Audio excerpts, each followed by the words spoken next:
আসসালামু আলাইকুম। বিডি নিউজে আপনাদেরকে স্বাগতম। সংবাদের শুরুতেই শিরোনাম, পরে বিস্তারিত। লেবানন থেকে ইসরায়েলে ২০ রকেট নিক্ষেপ। এদিকে তুরস্কে একদিনে ইউক্রেনের ২৫০ সৈন্য নিহত। সোলাইমানিকে হত্যার বিচার নিয়ে ইরানের হুঙ্কার। এদিকে পালানোর হিরিক কানাডা সরকারের কাছে ১০,০০০ ইহুদিবাদী চাকরির অনুরোধ। সর্বশেষে জানিয়ে দিব মণিপুরে শান্তি ফেরাতে নিরাপত্তা বাহিনীকে কঠোর পদক্ষেপের নির্দেশ। শুনছিলেন সংবাদ শিরোনাম, এখন বিস্তারিত। তার আগে অনুরোধ থাকবে ভিডিওতে একটি লাইক দিন এবং কমেন্টস করে জানিয়ে দিন কোন জেলা থেকে বা কোথা থেকে আমাদের সঙ্গে যুক্ত রয়েছেন। লেবানন থেকে ইসরায়েলে ২০ রকেট নিক্ষেপ। লেবানন থেকে ইসরায়েলের উত্তর অঞ্চলীয় গ্যালিলি এলাকায় প্রায় ২০টি রকেট ছোড়া হয়েছে। ইসরায়েলি সামরিক বাহিনী এই তথ্য নিশ্চিত করেছে। এর আগেও লেবানন থেকে ইসরায়েলের রকেট হামলা চালানো হয়েছে, খবর আল জাজিরার। টেলিগ্রামে এক পোস্টে বলা হয়েছে, প্রজেক্টর এবং কয়েক দফা রকেট হামলা চালানোর কারণে স্থানীয় সময় সকাল ৯:৪৫ থেকে সকাল ১০টার মধ্যে সাইরেন বেজে উঠেছে। তবে এসব রকেট প্রতিহত করা সম্ভব হয়েছে বলেও উল্লেখ করা হয়েছে। এর আগে লেবাননের সিভিল ডিফেন্স সেন্টারে হামলা চালিয়েছে ইসরায়েলি বাহিনী। এতে সেখানে থাকা অন্তত ১২ জন প্যারাট্রুপার্স নিহত হয়েছেন। স্বাস্থ্য মন্ত্রণালয় প্রধান এই ঘটনার তীব্র নিন্দা জানিয়েছেন। এই ধরনের হামলা যেন স্বাভাবিক ঘটনা হয়ে উঠেছে। লেবাননের স্বাস্থ্য মন্ত্রণালয় জানিয়েছে, দেশ জুড়ে গত ২৪ ঘন্টায় ইসরায়েলি হামলায় ৭০ জন নিহত হয়েছে, আহত হয়েছে আরও ২০০ জন। ইসরায়েলি হামলা থেকে রেহাই পাচ্ছে না বৈরুতের অনেক আবাসিক ভবনও, ফলে সাধারণ নাগরিকরাও প্রাণ হারাচ্ছে লেবাননে। এখনও পর্যন্ত নিহতের সংখ্যা বেড়ে ৩,৪৫০ জনে দাঁড়িয়েছে। দেশটিতে আহত হয়েছে আরও ১৪,৫৫০ জন।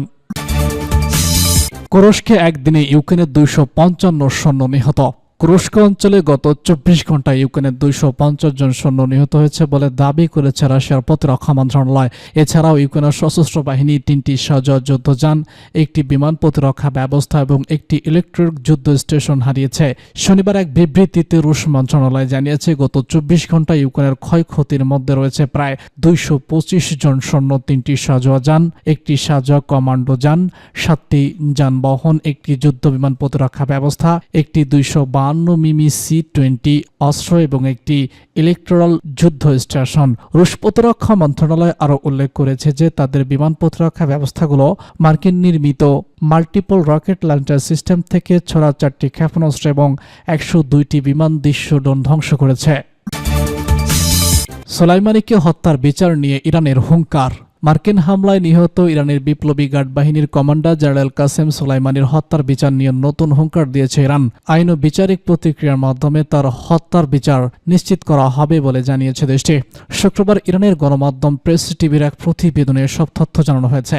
প্রতিবেদনে বলা হয়েছে, সশস্ত্র বিরোধী শীর্ষ কমান্ডার কাসেম সোলাইমানির হত্যার বিষয়ে আইন ও বিচারিক পদক্ষেপ নেওয়ার প্রতিশ্রুতি পুনর্ব্যক্ত করেছে ইরান। তিনি মার্কিন বিমান হামলায় নিহত হয়েছিলেন। শুক্রবার জাতিসংঘের ইরানের স্থায়ী মিশন জানিয়েছে, ইরান কয়েক বছর ধরে ঘোষণা দিয়েছে যে তারা জেনারেল সোলাইমানি হত্যা মামলা আইনি ও বিচারিক প্রতিক্রিয়ার মাধ্যমে চালিয়ে যাচ্ছে। শুক্রবার ওয়ার্ল্ড স্ট্রিট জার্নালের প্রতিবেদনের বিষয়ে এক প্রশ্নের জবাবে ইরানি মিশন এই ঘোষণা দিয়েছে। সাবেক মার্কিন প্রেসিডেন্ট ডোনাল্ড ট্রাম্প প্রত্যক্ষ নির্দেশে ২০২০ সালের ৩ জানুয়ারি বাগদাদে আন্তর্জাতিক বিমানবন্দরের বাইরে কাসেম সোলাইমানিকে ড্রোন হামলা করে হত্যা করা হয়। তিনি ইরাকের কুদস ফোর্সের কমান্ডার ছিলেন। মার্কিন গোয়েন্দাদের তথ্যমতে গত ৫ নভেম্বর নির্বাচনের আগে কাসেম সোলাইমানির হত্যার জবাবে ট্রাম্পকে হত্যার ছক ছিল ইরান।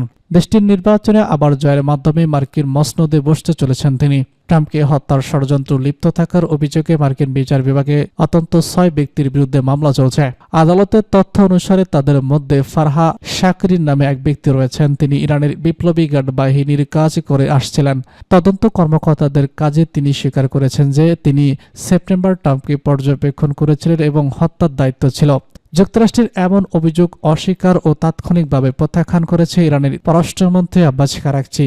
এমন অভিযোগকে তিনি দ্বিতীয় শ্রেণীর কমান্ডো কমিটি বলেও অভিহিত করেছেন। এদিকে সূত্রের বরাতে ওয়ার্ল্ড স্ট্রিট জার্নালের প্রতিবেদনে বলা হয়েছে, গত মাসে বাইডেন প্রশাসনিক লিখিত আশ্বাস দিয়েছে ইরান অঞ্চলটিতে ক্রমবর্ধমান স্থিতিশীলতার মধ্যে তেহরান ও ওয়াশিংটনের মধ্যে উত্তেজনা কমাতে গোপনে এই চুক্তি করা হয়েছে। কাসেম সোলাইমানি ইরানের ইসলামী বিপ্লবীর রক্ষাকারী মেজর জেনারেল ছিলেন। ১৯৭৯ সালে ২০২০ সাল পর্যন্ত তিনি কুদস বাহিনীর বৈদেশিক সামরিক ও গোয়েন্দা কার্যক্রমের একজন কমান্ডার হিসেবে দায়িত্ব পালন করেন। তাকে অনেকে দেশটির ধর্মীয় নেতা আয়াতুল্লাহ আল খামেনির ডান হাত ও ইরানের দ্বিতীয় ক্ষমতাধর ব্যক্তি হিসেবে জানতেন। সুলাইমানি 2020 সালের 3 জানুয়ারি ইরাকের বাগদাদে মার্কিন যুক্তরাষ্ট্রের একটি বিমান হামলায় নিহত হন। তার সাথে ফোর্সের আরও একজন সামরিক সদস্য নিহত হয়েছিলেন।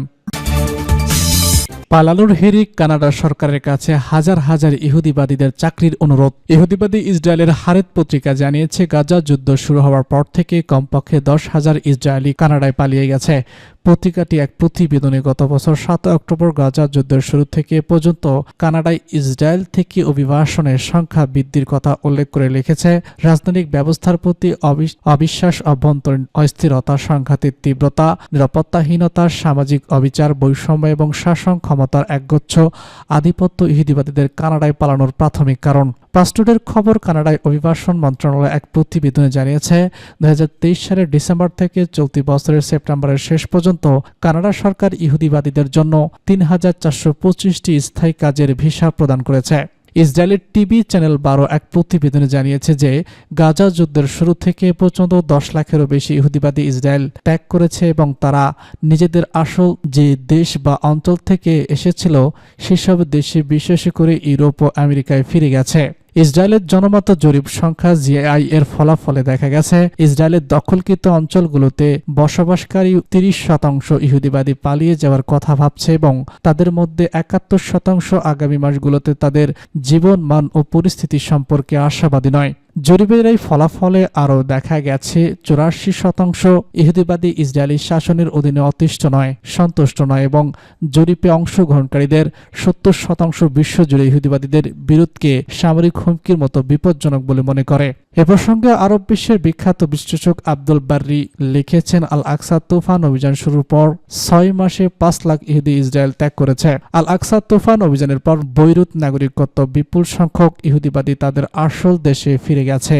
দলে দলে ইহুদিবাদীদের নিজ নিজ দেশে ফিরে যাওয়ার বিষয়টি ইসরায়েল সরকারের জন্য গভীর উদ্বেগের বিষয় হয়ে দাঁড়িয়েছে, যা অব্যাহত থাকলে দখলদার ইসরায়েলের পতন ঘটাতে পারে।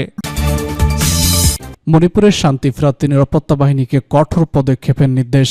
সহিংসতা কবলিত উত্তর পূর্ব ভারতের রাজ্য মণিপুরের শান্তি শৃঙ্খলা ফেরাতে সমস্ত নিরাপত্তা বাহিনীকে কঠোর পদক্ষেপ গ্রহণ করতে নির্দেশ দিয়েছে দেশটির সরকার। শনিবার ভারতের কেন্দ্রীয় স্বরাষ্ট্র মন্ত্রণালয়ের পক্ষ থেকে এক বিবৃতিতে তথ্য জানানো হয়েছে। এতে বলা হয়েছে, গত কয়েকদিন ধরে মণিপুরের নিরাপত্তা পরিস্থিতি নাজুক রয়েছে। সংঘর্ষের উভয় সম্প্রদায়ের সশস্ত্র দুর্বৃত্তরা সহিংসতায় লিপ্ত হয়েছে, যার ফলে দুর্ভাগ্যজনক প্রাণহানি ও বিশৃঙ্খল দিগ্নিত হয়েছে। স্বরাষ্ট্র মন্ত্রণালয়ের পক্ষ থেকে বলা হয়েছে, শান্তি ও বিশৃঙ্খলা ফেরাতে আনতে নিরাপত্তা বাহিনীকে প্রয়োজনীয় পদক্ষেপ নিতে নির্দেশ দেওয়া হয়েছে। যে কোনো ব্যক্তি সহিংসতামূলক বা শান্তি বিঘ্নিতকারী কর্মকাণ্ডে লিপ্ত হওয়ার চেষ্টা করলে তার বিরুদ্ধে কঠোর ব্যবস্থা নেওয়া হবে। গুরুত্বপূর্ণ মামলাগুলো কার্যকরী তদন্তের জন্য কেন্দ্রীয় তদন্তকারী সংস্থা NEA কে হস্তান্তর করা হয়েছে বলে জানিয়েছে মন্ত্রণালয়। এর পাশাপাশি শান্তি বজায় রাখতেও ও গুজবে বিশ্বাস না করার জন্য কেন্দ্রীয় মন্ত্রণালয়ের পক্ষে রাজ্যের জনগণকে অনুরোধ জানানো হয়েছে। সেই সঙ্গে রাজ্যে আইন শৃঙ্খলা বজায় রাখতে নিরাপত্তা বাহিনীকে সহযোগিতা করার অনুরোধ জানানো হয়। গত সোমবার রাজ্যটির জিরিয়াম জেলায় কেন্দ্রীয় নিরাপত্তা বাহিনী সেন্ট্রাল রিজার্ভ পুলিশ ফোর্সের সাথে সংঘর্ষে কমপক্ষে 11 জন সন্দেহভাজন জঙ্গি নিহত হয়। 12 বেকরা পুলিশ থানা ও থানার সংলগ্ন CRPF ক্যাম্পে কুকি জঙ্গিরা হামলা চালালে নিরাপত্তা বাহিনীর সঙ্গে বন্দুকযুদ্ধ শুরু হয়, তাতে এই ঘটনা ঘটে। এদিকে জঙ্গিদের আরেকটি দল নারী ও শিশুসহ 6 জন মণিপুরকে অপহরণ করে। এই ঘটনায় 5 দিন পর শুক্রবার রাত থেকে শনিবার সকাল পর্যন্ত নিখোঁজ হওয়ার সেই 6 জনের লাশ উদ্ধার করা হয়। রাজ্যটির উদ্ভিদ পরিস্থিতির কথা বিবেচনা করে ইতিমধ্যে গত বৃহস্পতিবার সহিংসতা বিধ্বস্ত জিরিকাম মণিপুরে 6টি থানা এলাকায় সশস্ত্র বাহিনী পুনরায় নিয়োগ দিয়েছে কেন্দ্র সরকার। রক্ষণ ইস্যুতে কেন্দ্র করে গত বছরের 3 মে থেকে অশান্তির শুরু হয় মণিপুরে। সে থেকেই গত কয়েক মাসের বেশি সময় ধরে কুকি ও মেইতি সম্প্রদায়ের মধ্যে বিক্ষিপ্তভাবে সহিংসতার ঘটনা ঘটে আসছে রাজ্যটিতে। বিশেষ করে নারীদের উপর অত্যাচার, বিভৎস করে ঘরবাড়িতে অগ্নিসংযোগ, সড়ক অবরোধ, বোমা গুলির ঘটনা ঘটেছে। মণিপুরের সহিংসতা এখনো পর্যন্ত প্রায় 200 জনের বেশি মানুষের মৃত্যু হয়েছে বলে খবরে বলা হয়েছে। আরও আহত হয়েছে 3000 মানুষ।